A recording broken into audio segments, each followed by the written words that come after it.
Today we're going to draw people in proportion that are seated. So grab your sketchbook and a reference of a person that you want to draw that's in a seated position. So in your sketchbook, you're going to need a reference photo of a photograph of a person that you want to draw.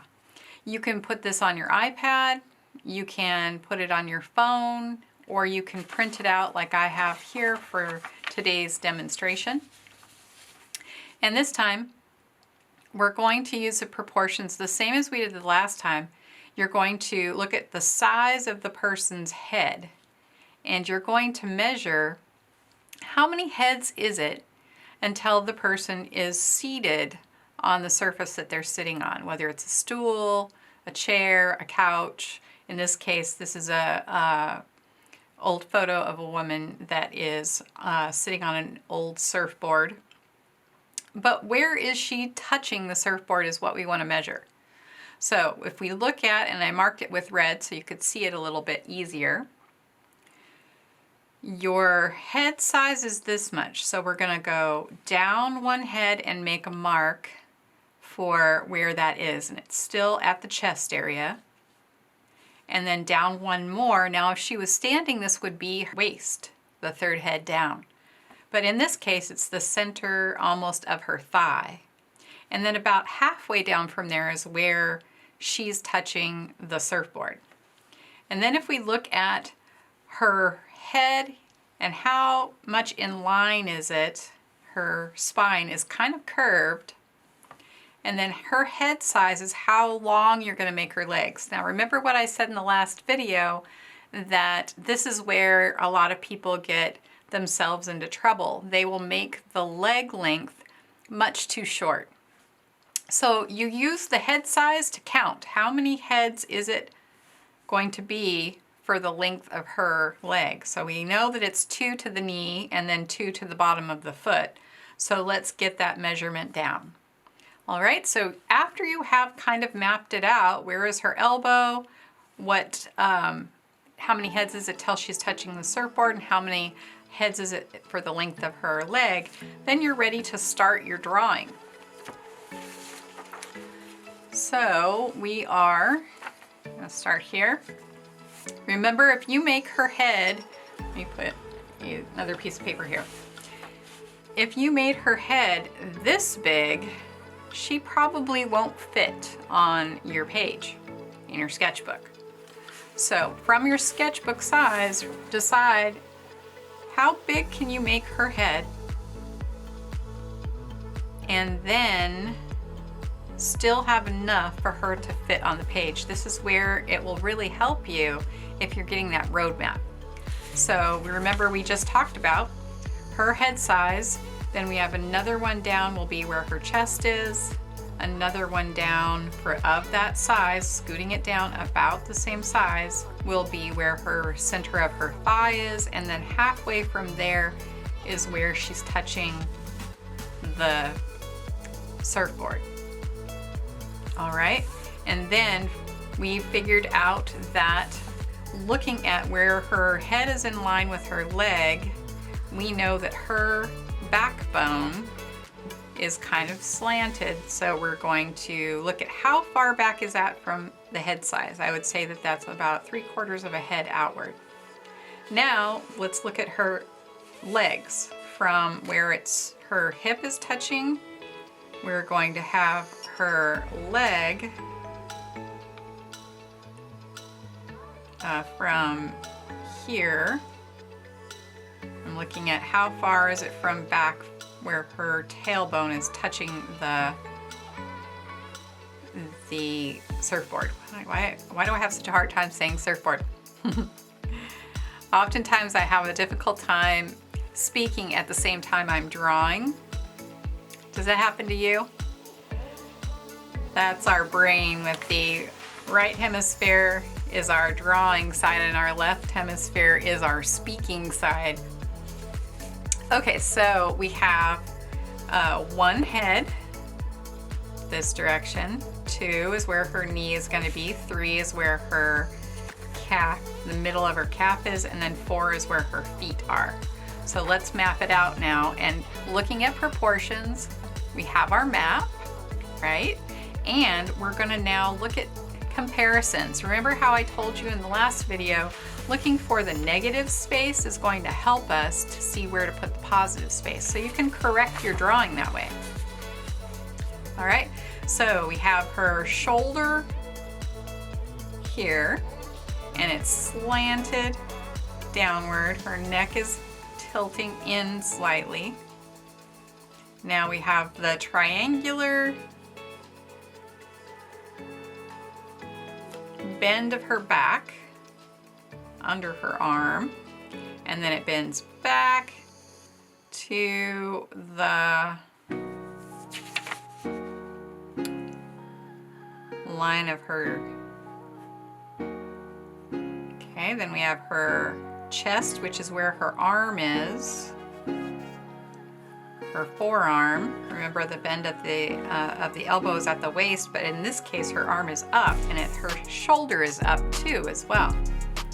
So we have then her arm is coming across, and this is where we're going to adjust.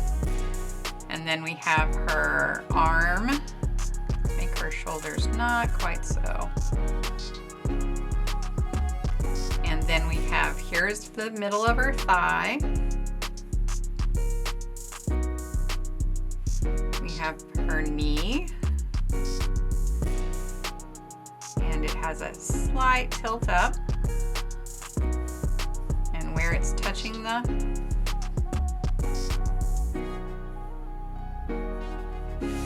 then we have her other foot, and it's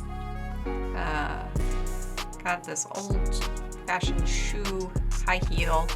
Love it.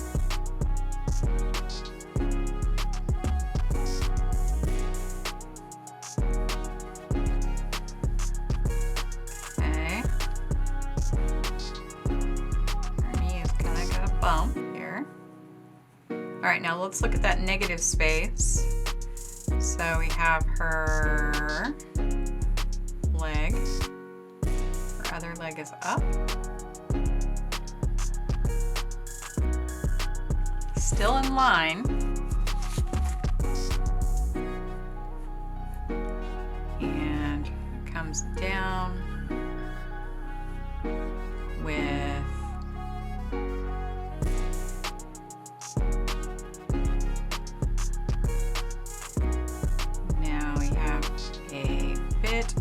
smaller space here. So that means that this needs to come up more, and this needs to come down more, and then this one goes up.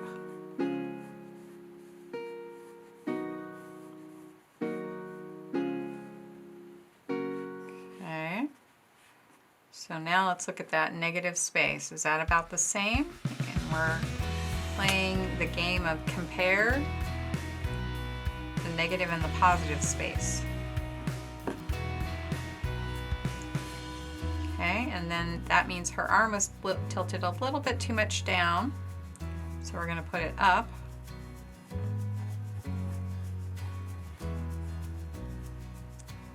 And then we have her other arm. She's holding some suntan lotion or something in this bottle. And her bottle is almost at the height of her shoulder, so we're going to bring it up. Her hands. And it's at an angle.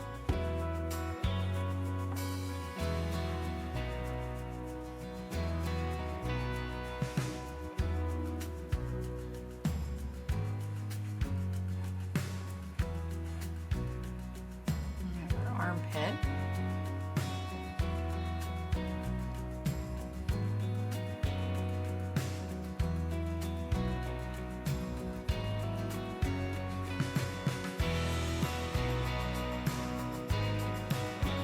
Remember, you don't have anything to prove and no one to impress, or the other way around. Remember, you have no one to impress and nothing to prove. We're all in this together. We're all learning, all the time. That's what's cool about art. It's not like a sport where you get too old to be able to play it. You're always improving. You're always getting better. There is no age limit. It is always an improvement.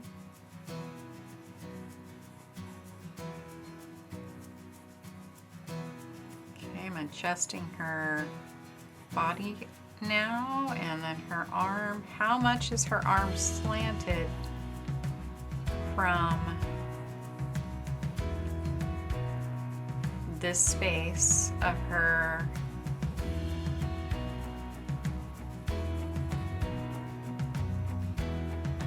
it's a little bit hard to tell, but she has a negative space in her arm between her arm and her body here.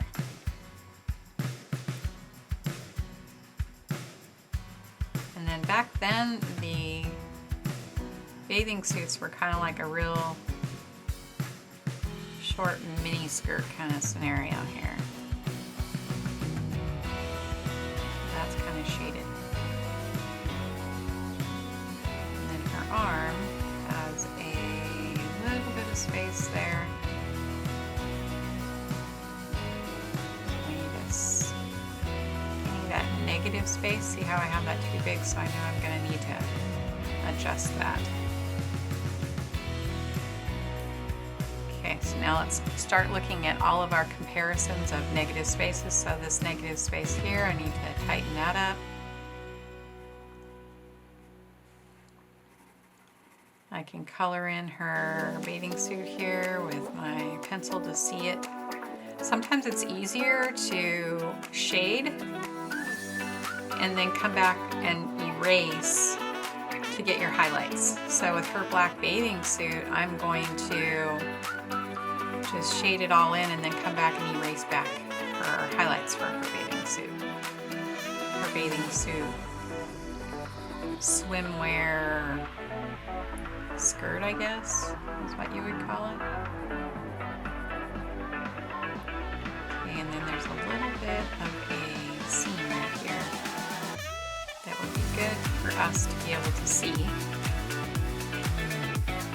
Here, and then here for her leg. Okay. Now she's looking the other way, so if her head is turned, I'm going to put halfway down is where her eyes are going to go, halfway from there is her nose, and then halfway from there is her mouth.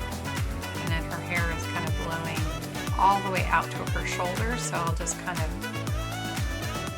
give it some volume here just so I can see when we're ready to put that in.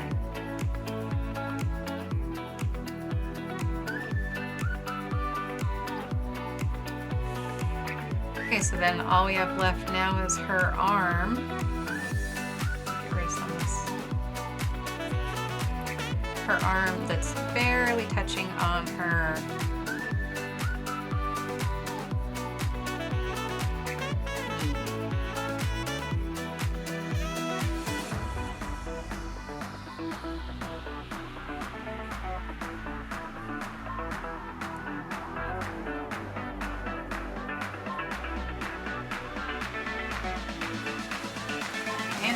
shoe.